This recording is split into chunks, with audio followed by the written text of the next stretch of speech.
Selamat siang, salam sejahtera.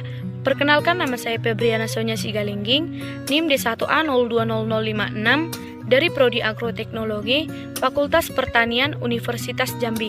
Baiklah, di sini saya akan menjelaskan mengenai model-model usaha agribisnis dengan dosen pengampu Ibu Dr. Insinyur Ira Wahyuni MP. Pertama sekali saya akan menjelaskan apa itu model. Menurut Sumarmo 2003 dalam Bahwa 2009, model merupakan suatu perwakilan atau abstraksi dari suatu objek atau situasi aktual. Menurut beliau, model melukiskan hubungan timbal balik dalam terminologi sebab akibat dan merupakan abstraksi dari suatu realita yang wujudnya lebih sederhana dari realita yang diwakilinya.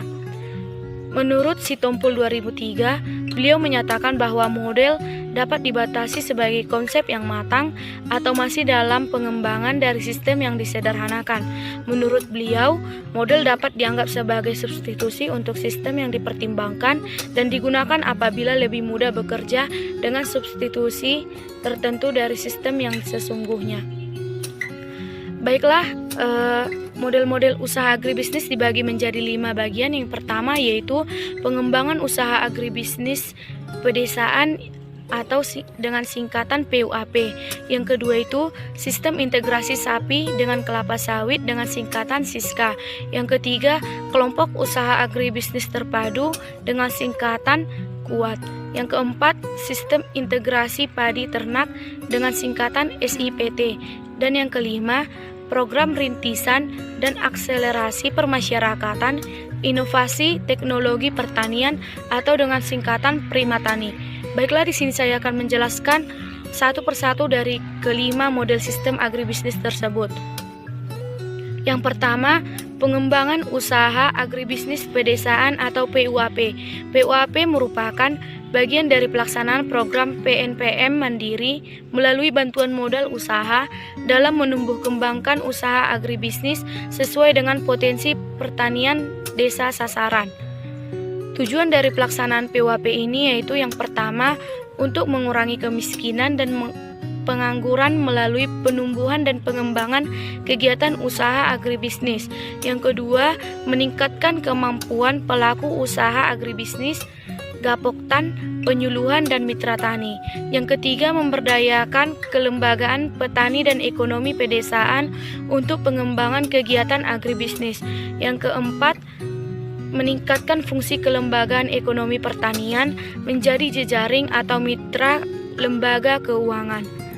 Yang kedua, sistem integrasi sapi dengan kelapa sawit atau dengan singkatan SISKA.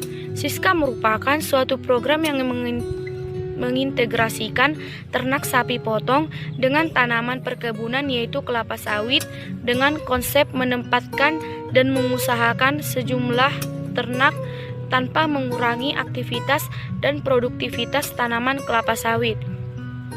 Tujuan pelaksanaan SISKA ini yang pertama, meningkatkan populasi ternak sapi potong melalui optimalisasi pemanfaatan limbah atau produk samping industri perkebunan kelapa sawit sebagai sumber pakan ternak. Yang kedua, mendukung terlaksananya program percepatan swasembada daging sapi. Yang ketiga yaitu kelompok usaha agribisnis terpadu atau KUAT.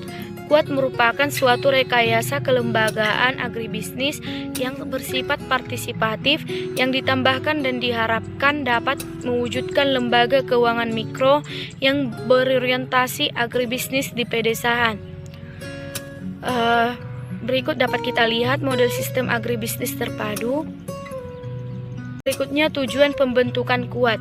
Yang pertama, menggerakkan petani dalam penerapan seluruh komponen peningkatan produksi yang berkelanjutan. Yang kedua, mengelola dana bantuan untuk disalurkan sebagai bantuan dan kredit. Yang ketiga, mengelola penggunaan dana secara profesional. Yang keempat, menggalang dana masyarakat sebagai bentuk penguatan modal untuk melakukan kegiatan usaha agribisnis.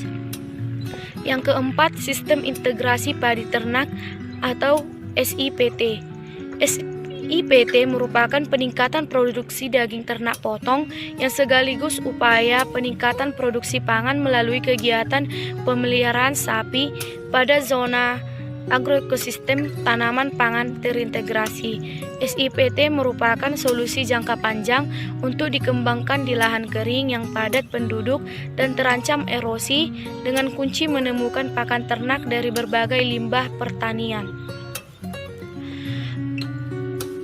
Dengan adanya SIPT ini, pendekatan kelembagaan yaitu kerjasama kelompok peternak di mana kepemilikan sawah dan ternak secara individu tetap ada. Yang kelima, program rintisan dan akselerasi permasyarakatan, inovasi dan teknologi pertanian atau disingkat dengan Primatani.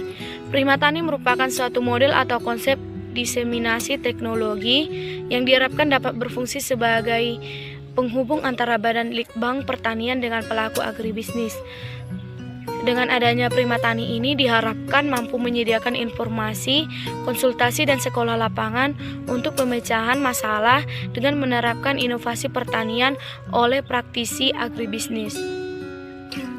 Nah, tujuan pembentukan Primatani ini yaitu yang pertama, merancang serta memfasilitasi pertumbuhan dan pembinaan percontohan sistem dan usaha berbasis pengetahuan teknologi inovatif. Yang kedua, memfasilitasi dan meningkatkan kemampuan masyarakat dan pemerintah setempat untuk melanjutkan pengembangan dan pembinaan percontohan secara mandiri. Sekian yang boleh saya sampaikan. Jika ada perkataan yang salah, saya mohon maaf. Akhir kata saya ucapkan terima kasih.